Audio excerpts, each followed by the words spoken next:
सद्गुरू प्रभाकर स्वामी महाराज यांच्या 69व्या पुण्यतिथी महोत्सवानिमित्त सोमवारी 2 फेब्रुवारी रोजी रात्री 11:15 वाजता गुलालाचा कार्यक्रम. मंगळवारी 3 फेब्रुवारी रोजी दुपारी 12 ते 3 वाजेपर्यंत माननीय doctor Ashwini P Patil, police उपायुक्त गुन्हे विशेष शाखा सोलापूर शहर यांच्या हस्ते लाडू वाटप.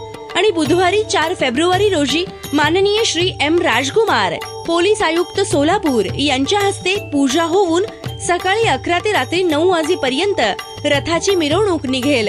सर्व भक्तांनी सहभागी होऊन लाभ घ्यावा असं आवाहन श्री सद्गुरू प्रभाकर स्वामी महाराज मंदिर ट्रस्ट यांच्यातर्फे करण्यात.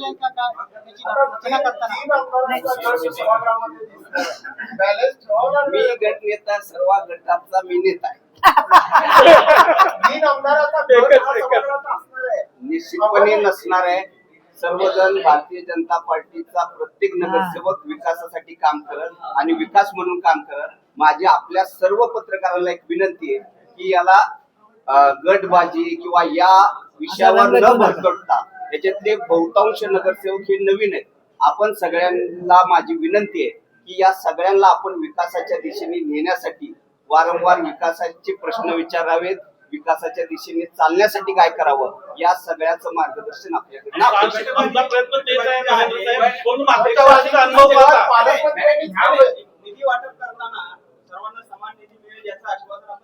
आता सगळे प्रश्न विचारणार. सोलापूरच्या विकासासाठी जिथं जिथं निधीची आवश्यकता असेल त्या सर्व ठिकाणी निधी दिला जाईल.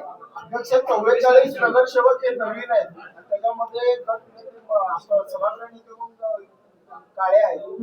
अनुभवी लोकांची गरज आहे आणि तुमच्यासारखीची पण गरज आहे. असे किती आणि काय निकष असतील हे सर्व हे सर्व भारतीय जनता पार्टी ठरवेल.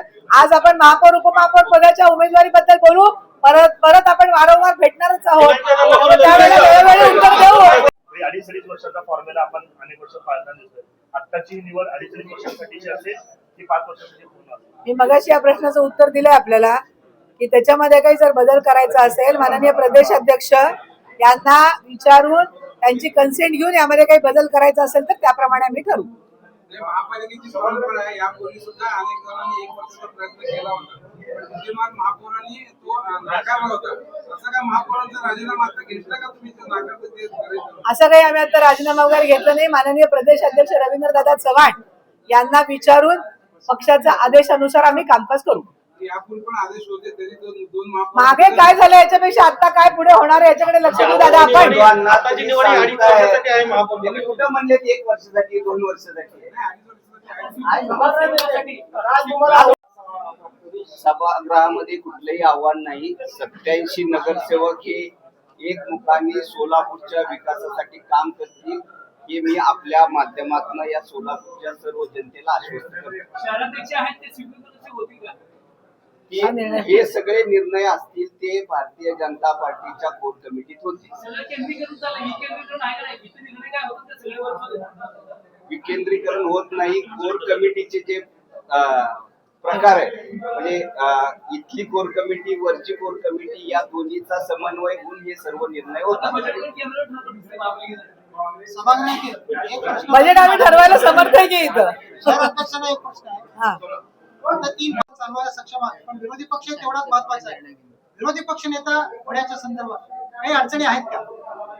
विरोधी पक्ष नेता नियमानुसार होतोय न होतोय या संदर्भातल्या विषयाचा अभ्यास करून त्याबद्दल निर्णय घेतला जाईल. पण निश्चितपणाने की हे सभागृह चांगल्या पद्धतीने, आदर्श पद्धतीने चालण्यासाठी शेवटी विरोधी पक्षाकडनंही ज्या काही सूचना विकासाच्या बाबतीत येतील त्याचा विचार करून आम्ही येणाऱ्या काळात काम करू. महापौर झाल्यावर महापौर योग्य तो निर्णय घेतील. बाबतच्या अर्ज प्रक्रिया पार पडण्यात आली आहे, काय सांगाल याबाबत? भारतीय जनता पार्टीच्या वतीने महापौर आणि उपमहापौर हे दोन्ही उमेदवार आज जाहीर करण्यात आले. त्यांचा फॉर्म भरण्याची आज प्रक्रिया पार पडली. महापौर म्हणून विनायक रामकृष्ण कोंड्याल आणि उपमहापौर ज्ञानेश्वरी महेश देवकर अशा दोघांचे फॉर्म भरण्यात आलेले. आणि येणाऱ्या 6 तारखेला या संदर्भातली निवडणूक आहे ती प्रक्रिया पूर्ण होईल. विरोधी पक्ष नेत्यांकडून देखील त्यांच्या बाजूने अर्ज दाखल करण्यात आले आणि त्यांना वाटते की त्यांचा महापौर होईल काँग्रेस शिवसेनेचा, आणि दुसऱ्या बाजूला एमआयएमने देखील अर्ज दाखल केला आहे. आता याबद्दल जाणकारांनी याच्यावर मत न दिलेलं बरं.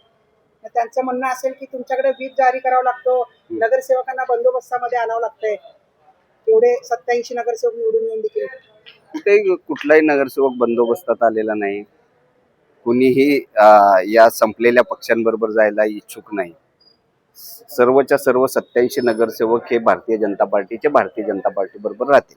तुमचं देखील नाव चर्चेत होतं, आघाडीवर होतं, काय कसं सांगा? पार्टीने जी जबाबदारी दिली ती पार पाडणारा मी कार्यकर्ता आहे. पार्टीने सांगितलं की गटनेता म्हणून आपण जबाबदारी पार पाडावी, ती जबाबदारी मी आता पार पाडतो.